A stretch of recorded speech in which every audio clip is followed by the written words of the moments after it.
Assalamualaikum warahmatullahi wabarakatuh.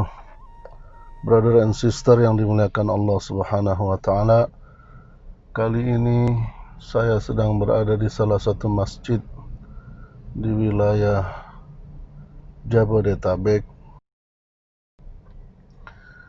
Dan setelah melaksanakan sholat, ada satu keterangan dari Tuan Guru kita, para ulama kita, tentang 8 amalan agar dapat menemani Rasulullah kelak di surga Allah Subhanahu wa taala.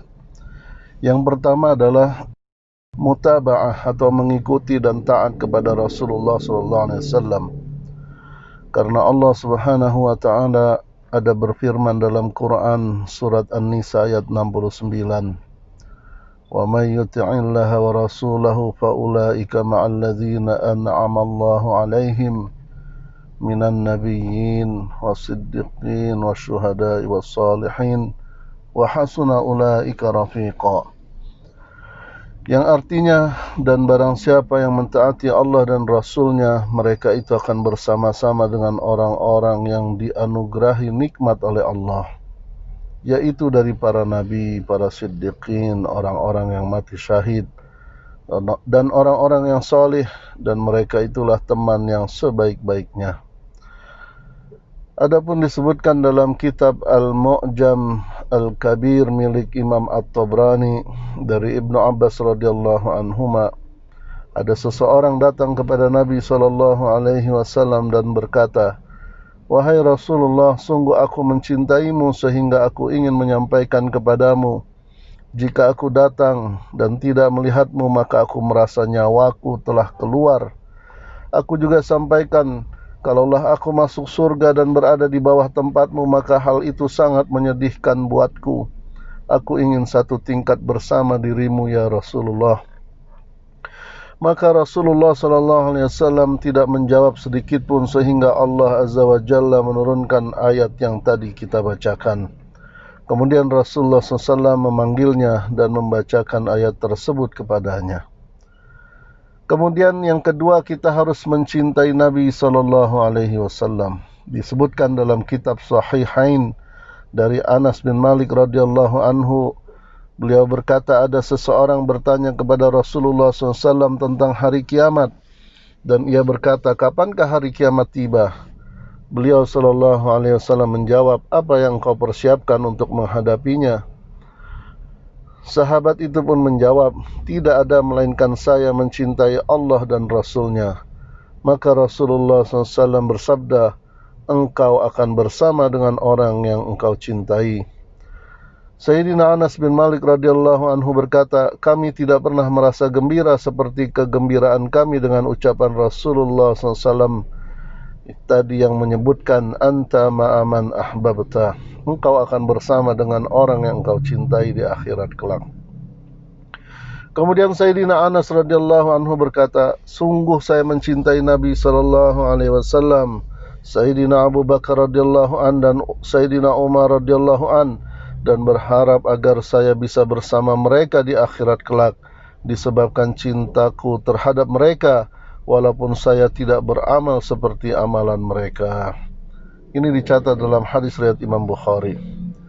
Tetapi pecinta sejati yang akan mendapatkan kemuliaan ini adalah yang menempuh jalan orang yang dicintainya, mengikuti langkah-langkahnya, berada di atas manhajnya, dan mengambil petunjuknya. Ingat, Yahudi dan Nasrani mengaku mencintai para nabi mereka, tetapi tidak mendapatkan nikmat menemani mereka di akhirat dikarenakan mereka menyalahi petunjuk para nabinya.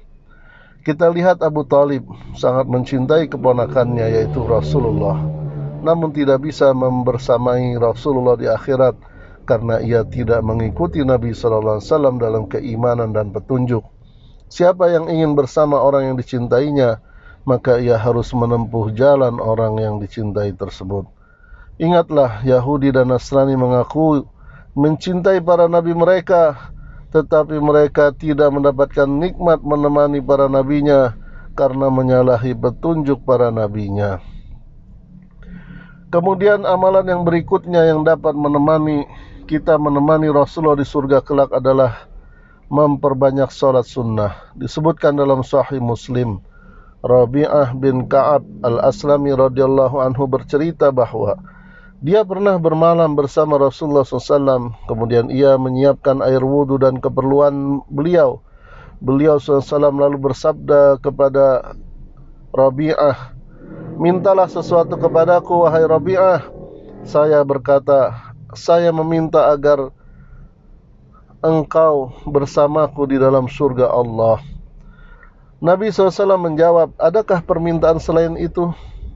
Maka Rabi'ah berkata, "Hanya itu ya Rasul." Lalu Nabi SAW bersabda, "Maka bantulah aku atas dirimu untuk memohon kepada Allah agar memenuhi permintaanmu dengan kamu memperbanyak sujud, yaitu memperbanyak salat." Hadis riwayat Imam Muslim. Dari hadis ini Syekh Ibnul Qayyim rahimahullah ta'ala mengatakan, apabila kamu ingin mengetahui tingkatan semangat, maka lihatlah kepada semangatnya Rabi'ah bin Ka'ab radhiyallahu anhu, di mana Rasulullah SAW pernah bersabda kepadanya, "Mintalah sesuatu kepadaku." Lalu ia berkata, "Saya meminta agar saya bisa menemanimu di surga nanti." Sementara orang selainnya meminta sesuatu yang memenuhi perutnya atau menutupi kulitnya. Diceritakan dalam kitab Madarijus Salikin, jilid 3 halaman 147. Hadis ini juga menjadi dalil bahwa bersama dengan Nabi SAW di akhirat kelak tidak diperoleh hanya dengan berangan-angan semata, tapi harus dibuktikan dengan amal nyata. Kemudian amalan yang keempat adalah berakhlak mulia, di mana Sayyidina Jabir radhiyallahu anhu pernah menyampaikan sabda Rasulullah SAW, "Sesungguhnya orang yang paling saya cintai dan paling dekat majelisnya denganku di antara kalian di hari kiamat kelak, yaitu di surga Allah, adalah yang paling baik akhlaknya." Hadis ini diriwayatkan oleh Imam At-Tirmizi, dinyatakan sahih oleh Syekh Albani. Kemudian amalan yang kelima adalah memperbanyak membaca salawat kepada Nabi. Dari Sayyidina Abdullah bin Mas'ud radhiyallahu anhu, Rasulullah SAW bersabda, "Manusia yang paling utama, yaitu dekat denganku di hari kiamat kelak, adalah yang paling banyak bersolawat ke atasku." Hadis riwayat Imam At-Tirmizi dan disebutkan oleh Imam Bukhari dalam kitab Adabul Mufrad. Syekh Al-Munawi rahimahullahu ta'ala menjelaskan makna hadis ini, yaitu orang yang paling dekat kepada Rasulullah dan paling dimuliakan dengan syafaat Rasulullah, serta paling berhak terhadap limpahan kebaikan-kebaikan dan dihindarkan dari keburukan-keburukan pada hari kiamat. Bisa dilihat dalam kitab Faidul Qadir, Syarah Al-Jami' As-Saghir, jilid kedua halaman 560. Amalan yang keenam adalah merawat, menyantuni, dan membantu menafkahi anak yatim.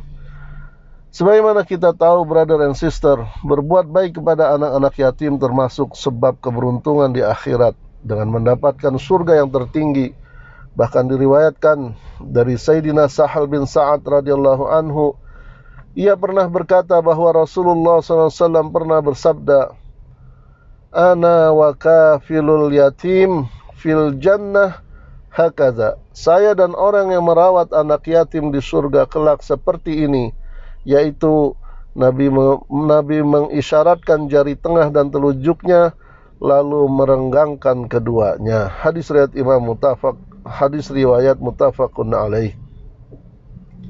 Adapun Imam An-Nawawi menjelaskan makna kafilul yatim adalah orang yang mengurusi kebutuhan-kebutuhan anak-anak yatim. Bisa dibaca dalam kitab Riyadhus Shalihin, bab mulatafatul yatim. Syekh Ibnul Battal rahimahullah menyebutkan dalam kitab Fathul Bari, berkata, wajib bagi siapa yang mendengar hadis ini untuk mengamalkannya, supaya ia bisa menemui atau menemani Nabi SAW di surga, dan tidak ada kedudukan di akhirat yang lebih utama darinya. Amalan yang ketujuh adalah mendidik anak-anak wanita agar menjadi mukminah salihah. Imam Bukhari meriwayatkan dalam kitab Adabul Mufrad dari Sayyidina Anas radhiyallahu anhu dari Nabi sallallahu alaihi wasallam, beliau bersabda, siapa yang memelihara atau mendidik dua wanita sampai mereka dewasa, maka saya akan masuk ke surga bersamanya di surga kelak seperti ini. Nabi mengisyaratkan jari telunjuk dan jari tengahnya berdekatan. Imam Muslim juga meriwayatkan dalam sahihnya. Sedangkan dalam Musannaf Ibnu Abi Syaibah, Rasulullah SAW bersabda, siapa yang mempunyai dua orang saudari atau dua orang putri, lalu ia berbuat baik kepada keduanya selama mereka bersama dirinya, maka saya dan dia di surga seperti ini. Beliau mendekatkan kedua jarinya. Amalan yang kedelapan atau yang terakhir adalah dengan memperbanyak doa. Brother and sister, yakni doa agar didekatkan dengan Nabi sallallahu alaihi wasallam dan menemani beliau di akhirat. Dalil umumnya adalah apa yang diminta Rabi'ah tadi kepada Nabi sallallahu alaihi wasallam agar beliau mendoakannya untuk menemaninya di surga. Juga doa yang dipanjatkan Ibnu Mas'ud radhiyallahu anhu yang artinya, ya Allah, saya meminta kepadamu keimanan yang tidak akan berubah dengan kemurtatan, kenikmatan yang tiada pernah putus, dan aku memohon kepadamu, ya Allah, agar menjadi pendamping Muhammad sallallahu alaihi wasallam di derajat tertinggi dari surga yang kekal. Allahumma inni as'aluka imanan la yartad, wa na'iman la yanfad, wa murafaqata Muhammadin fi a'la jannatil khuld. Hadis riwayat Imam Ahmad dengan sanad yang sahih. Doa ini bagian tawakal dari seorang hamba dalam mengusahakan sebab-sebab supaya bisa bersama Rasulullah SAW di surga kelak. Wallahu a'lam bissawab. Demikian, brother and sister yang dimuliakan Allah, semoga kita bisa mengamalkan 8 amalan yang disampaikan oleh para ulama kita. Lebih kurangnya saya mohon maaf, dan ini adalah ikhtiar kita semua untuk bisa berusaha bagaimana kita dekat dengan Rasulullah SAW, baik di dunia maupun kelak di akhirat, berkumpul bersama beliau dan para sahabat